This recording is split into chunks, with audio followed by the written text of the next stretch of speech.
Thank you to the worship team. That song, I find that song so moving. I hope you do too.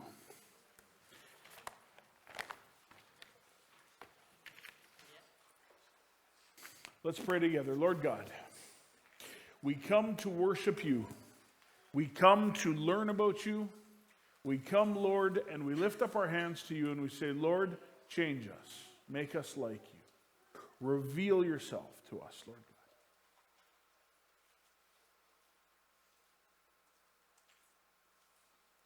Heavenly Father, thank you. Amen. I want to add my voice to what has been said here this morning. We have, there's lots of new people here, and it's good to see you. I'd like to meet you. My name is Peter. I'm one of the pastors here, and I want you to know that you have landed in a really great church, full of great broken people. No perfect people here. I think I've met everyone. Haven't found a perfect one yet. I certainly am not a perfect one. God is at work in me and changing me, making me more like him. So welcome to the mess. I'm glad that you're here. We have been talking about the book of Esther. And Esther is a person, a real person, and she has a complex and fascinating story, and we've been working our way through this for a little while in a sermon series that we call, Where is God? And it's a question that we ask ourselves often, or maybe you ask yourself. I've certainly asked myself, where is God in these particular situations? And we started out by saying, where is God in the shadows? Where danger lives, where secrets live, where it's cold and it's damp and it's dark and people can't see. And you might feel like you're in that place in life. In your world, there might be shadows.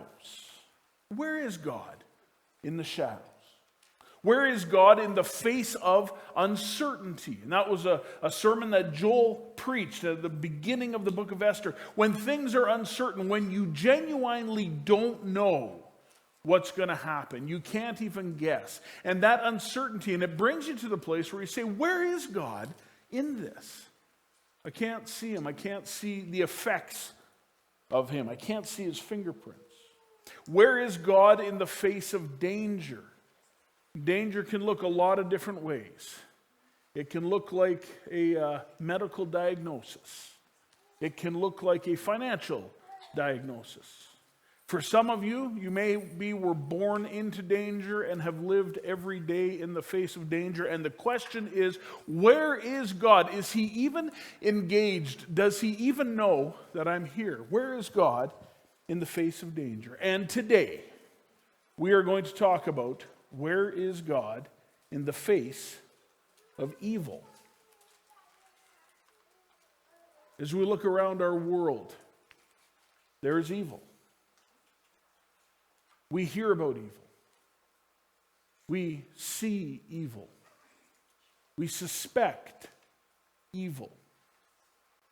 There's wars, persecutions, slavery. There's evil. Sometimes evil's way closer than that. Sometimes evil is close to home. Some of you may wonder if evil lives in your home or in the recent history. The challenge is when we're in those moments, we can't always see what God is up to. And as we've been working through the book of Esther, you'll also notice that that God's name in any way you have that, God, Christ, any of those names, they're not written in this book at all. They're not there. You'll read it cover to cover in whatever version you want. God's name is not in this book. And you can get to the place where you look at the book and go, why are we even reading this book? If God is not present in the book, why are we spending our time this way? Where is God in the face of evil or danger or uncertainty or shadows? But I think if we take a step back from this book and we look a little more broadly, we might be able to see that God is very, very active, not only in this story, but in our own stories and what happens in this world. If you're old like me, you'd say we'll zoom the lens out. If you're young like you'd say, get your nose farther away from the paper. And let's see what God is up to, because his name's not written in this book anywhere. The story of Esther, when we read it, it seems like it takes place over about a couple of weeks. It's actually more like about 10 or 15 years that this story takes place. When Esther gets brought into the story, she's a very young teenager, probably about 13 or 14-ish. That is not the only time God uses a very young girl. And at this point in the story, she's about 20 years old-ish. And this sermon, we are going to look at some amazing changes that happen. Some changes that will, I hope, they will alter how you read this. And so the story is taking place over that period of time. We know that because King Xerxes is the most powerful king in the world at this point, and so the stuff is documented very well. We know about the beauty pageant because it's documented. And we also know about what is going to happen because what we are going to see is that it is really well documented down to the day. And so we know how long this took.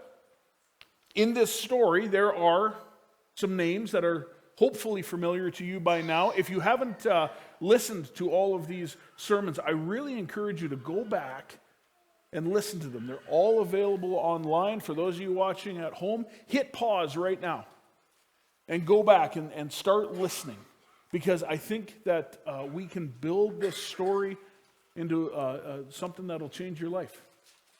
I think God does that with this story. So there are a few characters in this. Of course, there's Esther. At this point, she is queen, but she was not always. We know that Esther is a beauty. She is visually very attractive. We know that Esther is Jewish. Now, not everybody knows that Esther is Jewish, but we do. We've been let into that story. We know that Esther has a family member, a very close family member named Mordecai. We know that there's a king. His name is King Xerxes, and his best friend is a noble, a person of tremendous power. In fact, at this point in the story, the amount of power that he has rivals the king's power because that's how the king wanted it, and his name is Haman. Haman is an Agagite, or if you prefer, an Amalekite. This means that Haman comes from the lineage of King Agag. Everyone say Agag. That name's going to come up again, so I want you to remember it. But when we hear Agagite, that means from Agag, and it is the same as saying Amalekite. It's the same name. And so Haman comes from there. And Joel did a really good job of explaining this to us not too many weeks ago when he was talking about what we find in the book of Exodus, the second book of the Bible, in chapter 17. We find the Amalekites came and they attack the Israelites. The Israelites are running for their lives out of Egypt, where they are slaves and where they are living a horrible life, and they get permission from God, and God says, I'll prepare a way, and they run for their lives, being led by a guy named Moses. There's another guy named Joshua, and he's going to show up in the story, and so they're running, and they feel like they're fighting an octopus. They don't know where that next arm is coming from, but it's a fist fight. And it's an ugly one. And so as they run, the Amalekites came out and they attacked the Israelites. And as this war goes on, as this fight goes on with the Israelites already exhausted, Moses is standing there, and when he raises his arms up, the Israelites are winning. When he gets too tired, because this takes a very long time, as wars do, and his arms fall down, the Israelites start losing. And so the Israelites help him hold his arms up, and ultimately the Israelites win the fight against the Amalekites. The Amalekites are the Agagites, and Haman is an Agagite, or an Agagite. The Lord said to Moses, "Write this on a scroll as something to be remembered." How do we remember things? We teach them. We teach them to people. We say, "Help me remember this." How many of you have said, "Before I go home, remind me to do this"? I have. Write this on a scroll as something to be remembered, and make sure that Joshua hears it. Teach the other teacher, so that that teacher will also go and teach. Make sure that Joshua hears it, because I will completely blot out the name of Amalek from under heaven.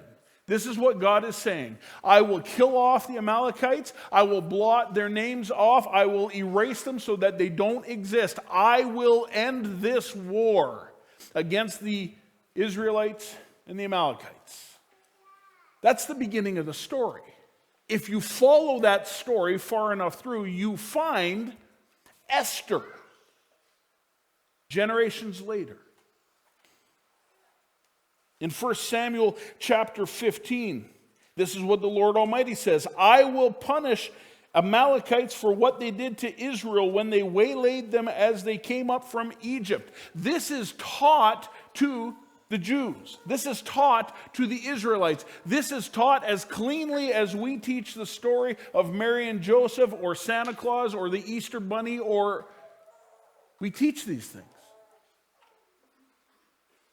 Then he says, and this is to King Saul, "Now go and attack the Amalekites and totally destroy them, and destroy all that belongs to them. Do not spare them. Put to death the men and the women and the children and the infants and the cattle and the sheep and the camels and the donkeys. Kill them all.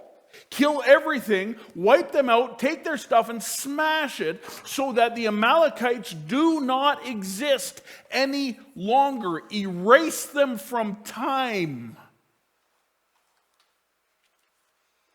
Then Saul attacks the Amalekites, and he attacks the Amalekites for a long distance. There is a huge fight that happens, and then at the end, he takes the king Agag. Thus the name, the Agagites. And he doesn't kill the king. Oh, the orders were clear. Kill them all. Everything, everyone, everything, everything. Smash it all. Saul doesn't.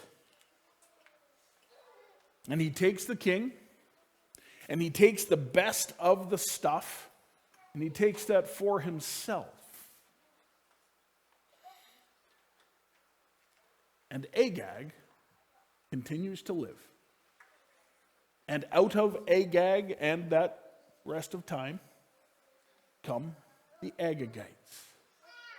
And the promise given to the Israelites and to the Jews does not come to fruition. The promise from God isn't seen through to the end. Again, in Deuteronomy chapter 25, "Remember what the Amalekites did to you along the way when you came out of Egypt." Anyone forgotten that? Anyone forgotten about when you were utterly exhausted, and at that moment, that's when they waged war? When you literally ran with the clothing on your back and what you could carry and nothing more, no food, no drink, no nothing, and that's when they attacked. Anyone forget about that? No? When you were weary and worn out, they met you on your journey and attacked all that were lagging behind. They had no fear of God. And then, verse 19, "When the Lord your God gives you rest from the enemies around you in the land he has given you to possess as an inheritance, you shall blot out the name of Amalek from under the heavens. Do not forget." When you get the chance to eradicate these people, do it. Take it and don't stop. And we have this story of king after king after king that doesn't do it. So you can understand the weight when in chapter 2, we hear the words, Esther, perhaps you were created for such a moment as this. Oh, we thought that meant she was going to move into the palace. But it has been taught to her and to her ancestors and to their ancestors that when the moment happens, you use that moment to see through God's promise, to see it to completion, and to take what is theirs as yours. Can you understand the weight of this? And so as we've been reading this, we are finding out this incredible story. And there's an element of this that is so bizarre that it actually feels like a joke. We're going to discover that together. I just want to remind you of chapter 3 in Esther. After these events, King Xerxes honored Haman, son of Hammedatha, the Agagite. The king has honored the queen's sworn enemy, elevating him and giving him a seat of honor higher than that of all his nobles. So there is the king, there is Haman, and everybody else on earth is under them. Remember, King Xerxes, most powerful king alive at this point, has the most land, has the most stuff. And Esther is his queen. Haman knows that. Esther is a Jew. Malachi is a Jew. Haman knows that. Haman, the Agagite. Xerxes, no clue. Doesn't know. Doesn't fit into what his goals are. His goals are to party, to drink, to be served women, and to have people talk about how opulent he is. Man, he's good at it. If you are looking for a gift giver, this is the guy. This is the guy. All of the royal officials at the king's gate knelt down and paid honor to Haman because Haman is as good as the king. For the king had commanded this concerning him, but Mordecai would not kneel down or pay him honor. Here's what Haman knows. Haman owns the Jews. The Jews are the people who are slaves. The slaves are what bring about the economic certainty in the kingdom.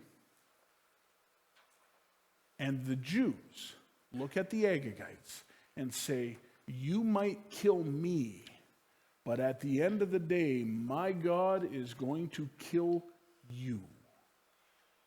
And they whisper that under their breath, and there is no fear that will trump that. We're going to win, so say the Jews. You're going to lose, Agagites. And now everyone is bowing except for the queen's relative who stands there and looks him in the eyes and says, I'm not bowing to you.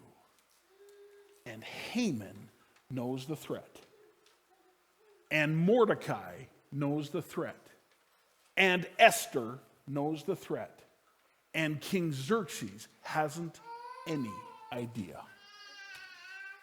It's a wild story. This is a wild story. That is powerful. On King Xerxes' part, that is powerfully disconnected. I mean, that's next level. Have you ever been with someone who's just clueless? Like utterly clueless. And you look at them and you say, how did you get to that place where you are that clueless? They say, nobody said anything. You say, generationally, this has been taught as part of what we teach. No, are you sure? I don't think so. That information hasn't hit my ears. And you end up looking at their head. At least I do. I look at their head and I think, what are you thinking? Like topically, like if you had to write it down. Like, how did you miss this? That's King Xerxes. He's like, who wants a party? And there's parties aplenty.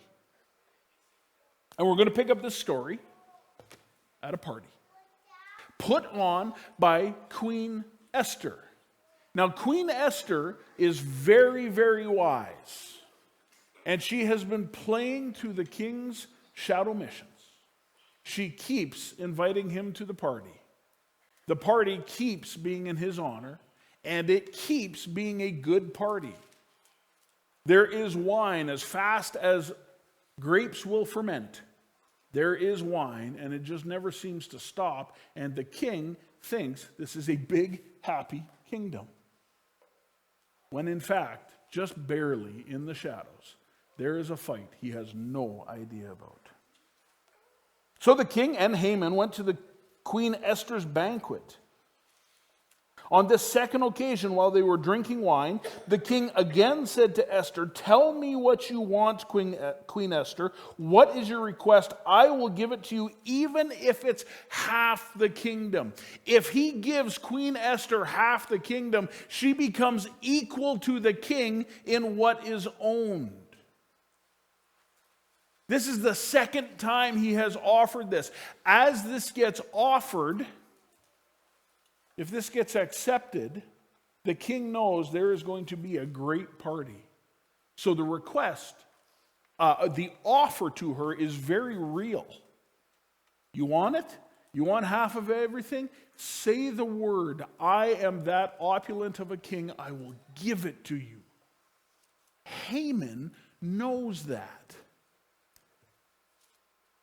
The king doesn't quite get it. But the king has unparalleled power. Queen Esther replied, "If I had found favor with the king, if it pleases the king to grant my request, I ask that my life and the lives of my people be spared." And then she says, "I understand that we are slaves. And if the request was simply to stop slavery, I wouldn't even bother you with such a nothing request. But I am asking that you stop the extermination of my people group." Now that is in the interest of the king, who benefits from the Jews' slavery. And he has no idea this fight is going on. And she plays so perfectly to his shadow mission. And the king says, "Who would do such a thing?" And the answer is the Agagites. Dummy? Well, she wouldn't say that. I'll get her in trouble. She's not that foolish, but I bet she thought it. The Agagites. Who's going to stand up against the Jews? The enemy of the Jews is going to stand up against the Jews. The historical enemy of the Jews. The people who have consistently been in battles with the Jews, trying to kill off the Jews and now own the Jews. Who would do such a thing? And Esther replies, "This wicked Haman, our adversary and our enemy, your best friend, the person who is by your side all the time, the person who comes to every party, the person who wears your ring. And when that person makes a decree or a law and seals it with your ring, the sign of your family, the sign of royalty, that person, the law that they've made, cannot be broken unless it's broken by the king." That's who's coming for me, for Esther. That's who. And the king gets mad.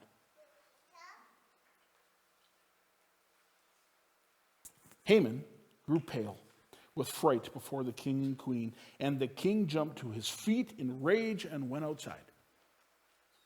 He just found out there is something going on behind his back. Remember, this is the king that does not want to make decisions. He's actually historically known as the undecided king.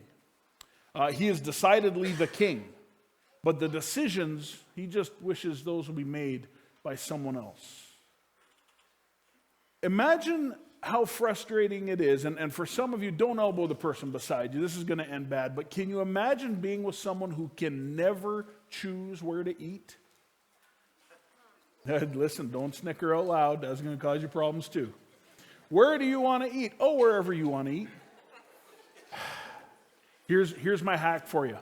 Pick a restaurant and always go to that restaurant. Same one, never change. Watch how long it takes the other person to become frustrated with that. I don't want to go to that restaurant. Great, where should we go? You choose. Back to Boston Pizza.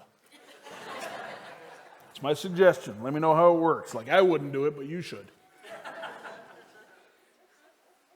The guy who wears his family seal is threatening the king's queen,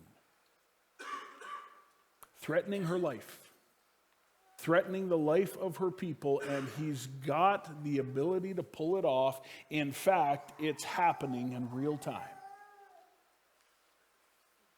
The king is so angry, he leaves. Haman, however, stayed behind to plead for his life with Queen Esther. He understands the role reversal that has just happened. The person who had got everything he could have short of being the king has just been outed. And his very life is held in the hands of the queen, his sworn and mortal enemy, who, if she sees through with this holy plan, not only will Haman die, but so will all of the Agagites. And it's a holy thing, and he knows it, and she knows it, and they are in the same room together. What is he going to say?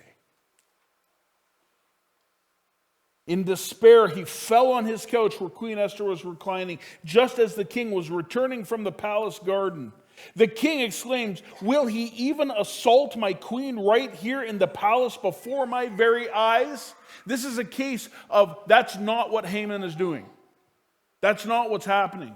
But have you ever noticed that in moments of rage, things can get twisted and they can fit the narrative of the person who is outraged?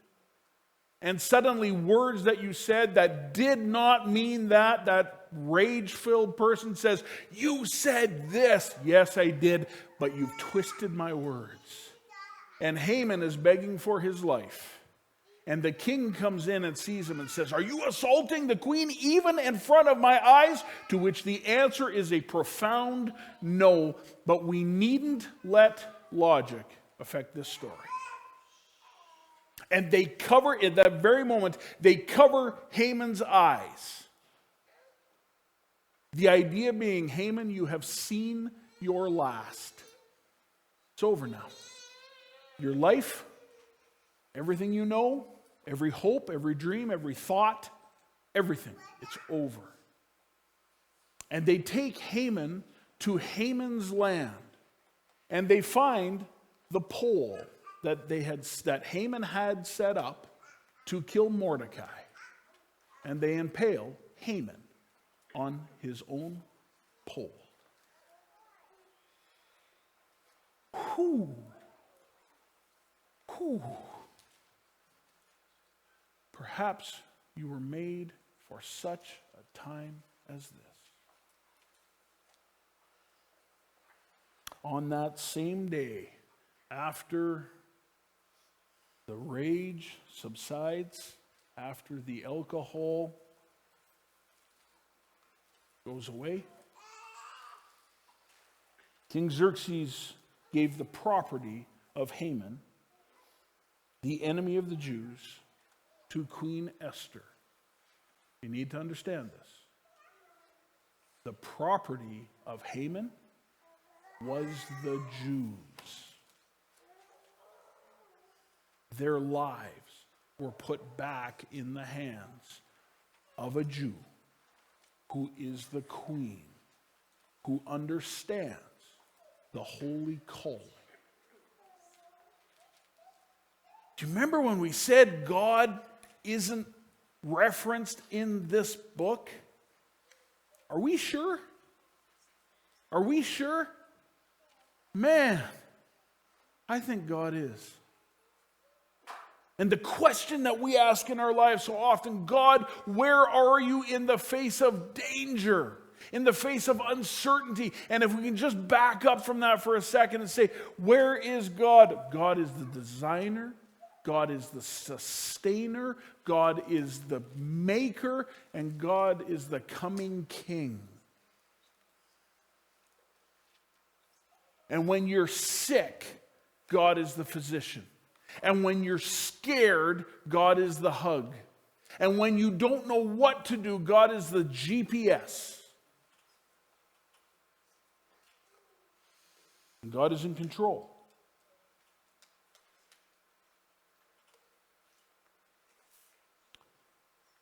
Then Mordecai was brought before the king, and Esther had told the king how they were related. The king took off his signet ring, which he had taken back from Haman, and he gave it to Mordecai. Now the Jews make the laws. It's a wild story. And the only way the law can be broken is if King Xerxes himself changes the law. And now the Jews are able to make the laws.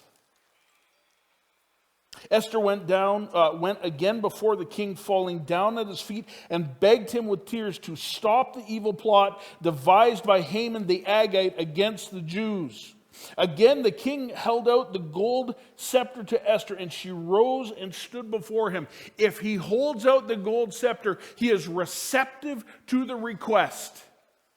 And he's still not fully aware of what this means. Says, it will make my queen happy if we just stop killing the Jews. And there was this law before that made Haman happy, but Haman's gone. Now it's time for Esther. And he breaks the law made by Haman. And only the king can do that.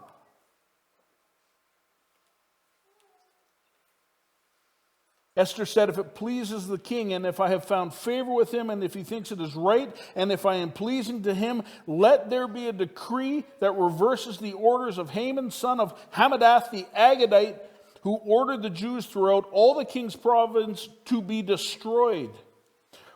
For how can I endure to see my people and my family slaughtered and destroyed? Then King Xerxes said to Queen Esther and to Mordecai the Jew, I have given Esther the property of Haman, and he has been impaled on the pole because he tried to destroy the Jews.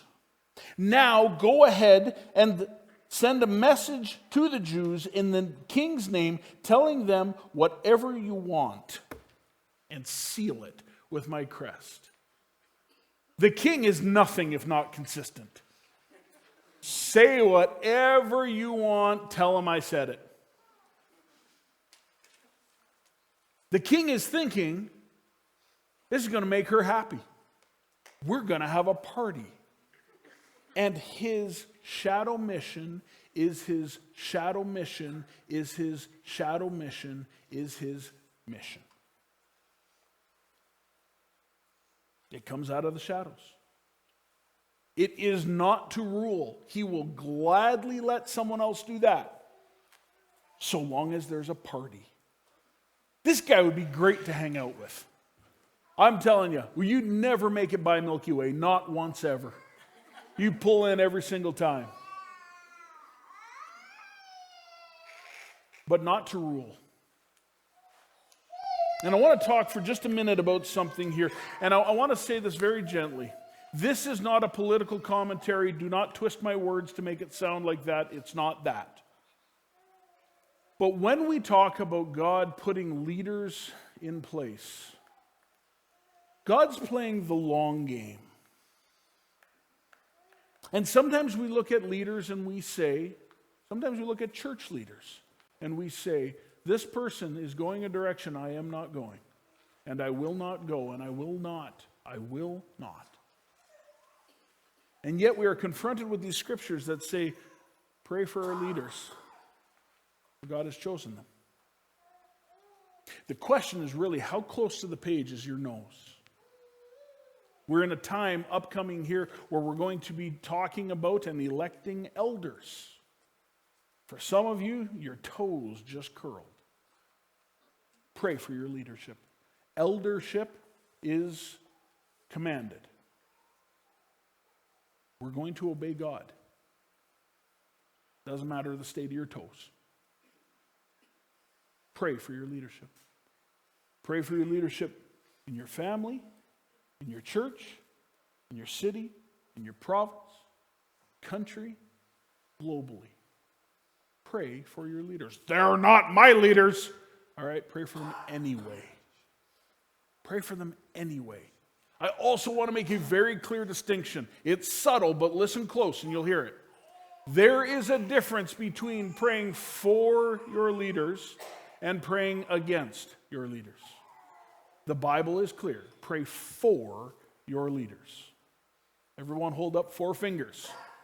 Pray for your leaders. Okay, we're going to move on.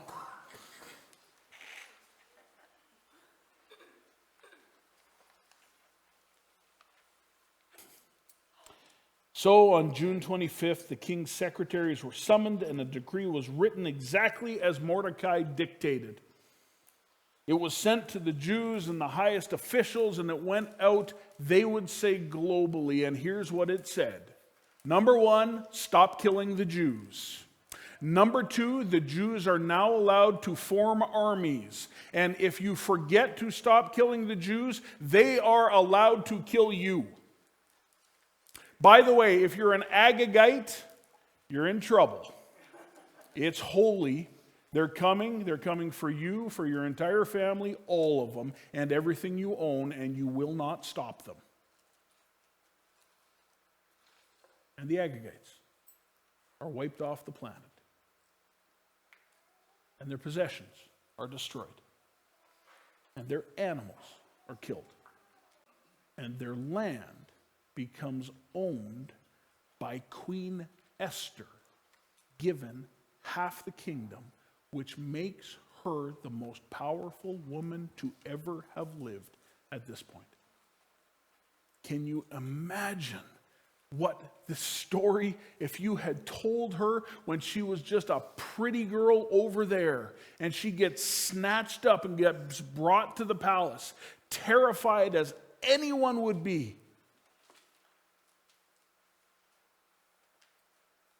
And so here's the question for us. As we go through our lives,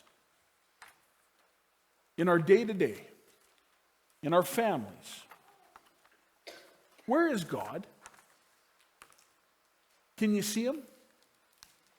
Can you see the evidence of who He is, of what He's doing? Are there promises given to us that exist in the background so long that we wonder if He's forgotten? When there are situations that come up, and as I look through this congregation, and I know some of your stories, are there situations that come up and you didn't see that coming? You thought it's like fighting an octopus. Is God there? Is He active? Where is God? And I want to encourage you. Step back from the page of your life. Breathe deep. Look to the person beside you and say, where is God? I can't see Him.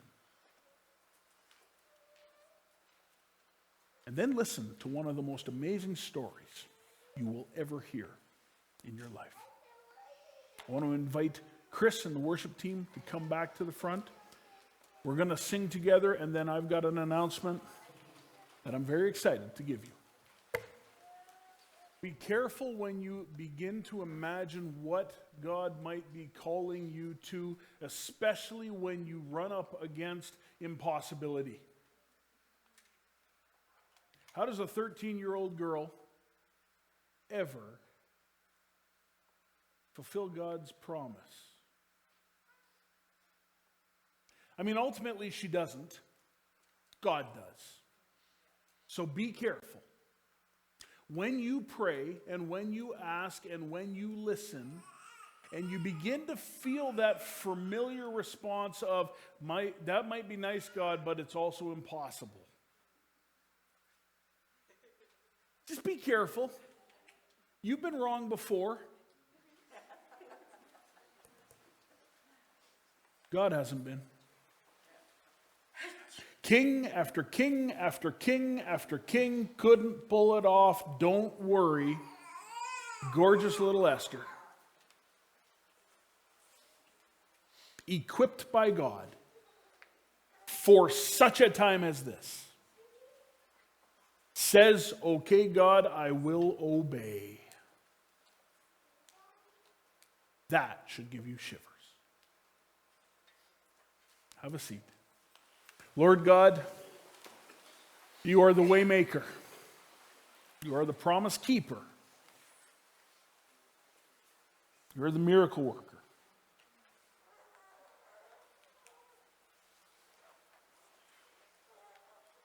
You are not concerned about such things as walls and barriers and physics and money and that sort of stuff. You made it. You manipulate it all. You are in control. Teach us. Don't let us forget. Thank you, Heavenly Father. In your name I pray. Amen.